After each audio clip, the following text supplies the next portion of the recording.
Good evening, visitors. Welcome to the Australian War Memorial's Last Post ceremony. My name is Emily Hiles, and joining us today from the Royal Australian Navy is Lieutenant Jamie Elters. This evening, we're honoured to acknowledge Rear Admiral Tom Chimichata, Commander Logistics Group Western Pacific, Commander Task Force 73, United States Navy, accompanied by Commander Rachel Thompson, Navy Strategic Logistics, and their accompanying delegation. We warmly welcome the veterans who have served, those that are still serving, and the families that love and support them. The live stream of this ceremony is made possible by the Returned and Services League of Australia and the RSL and Services Clubs Association. We welcome members who are watching the broadcast of this ceremony across Australia. During this evening's ceremony, wreaths will be laid at the base of the pool of reflection by visitors to the memorial. If you're able, please stand and join in singing the national anthem.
The Australian War Memorial was the vision of Charles Bourne, Australia's First World War official historian.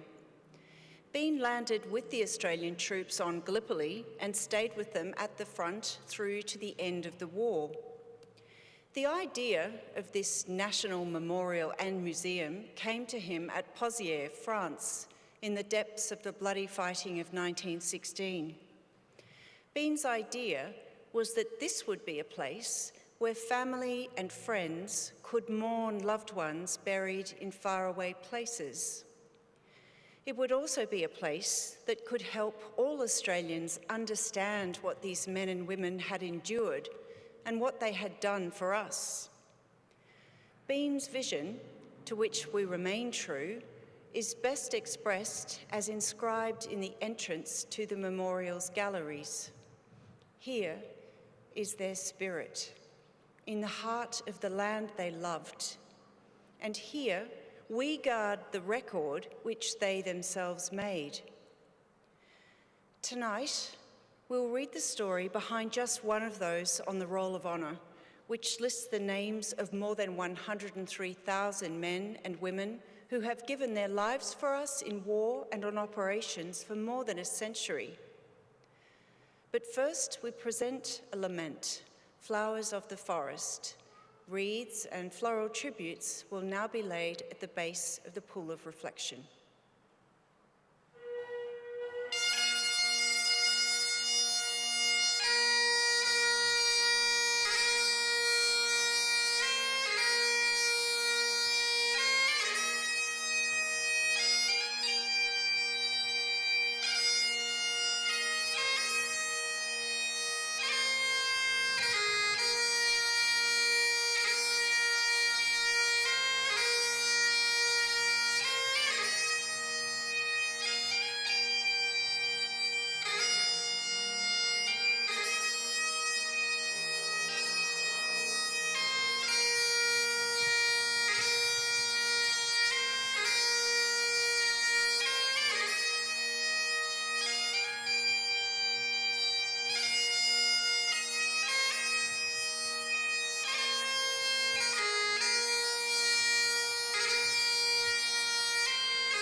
Today we remember and pay tribute to Lieutenant Graham Henry Bourne. Graham Bourne was born in the Brisbane suburb of Wynnum on the 15th of July 1915, the son of Henry and Annie Bourne. He attended Silkstone State High School in Ipswich, where he shone as a student, coming in the top 10 graduating students for his year and earning a state scholarship. Bourne went on to work as a clerk in the public service, based in the Office of Public Service Board. He was also a member of the part-time militia, lending his services to the Australian Army Pay Corps, where he rose to the rank of lieutenant.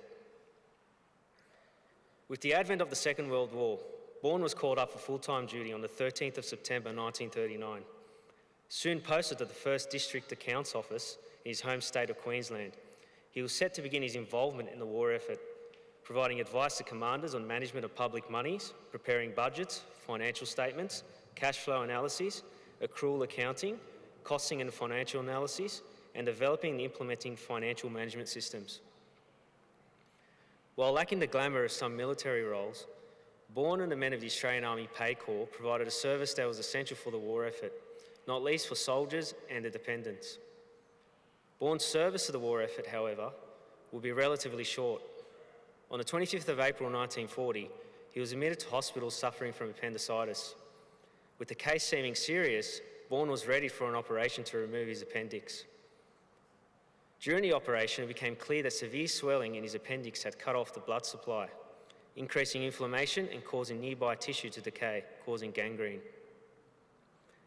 After surgery, Bourne suffered from a pulmonary embolism, a blood clot that travelled to his lung, leading to his death on the 6th of May 1940.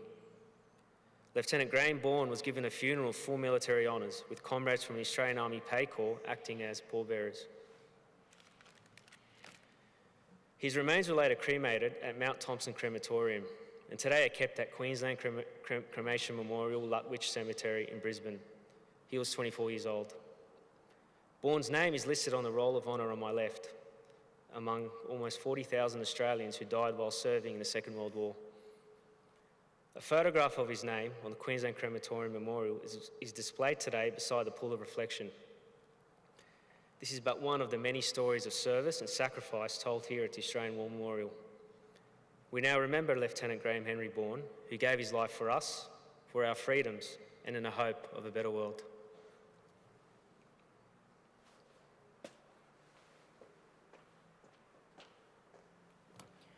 Please stand for the reading of the Ode and the sounding of the last post.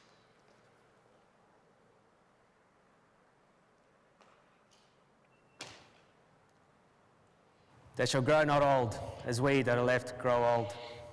Age shall not weary them, nor the years condemn. At the going down of the sun, and in the morning, we will remember them. We will remember them.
lest we forget. Lest we forget.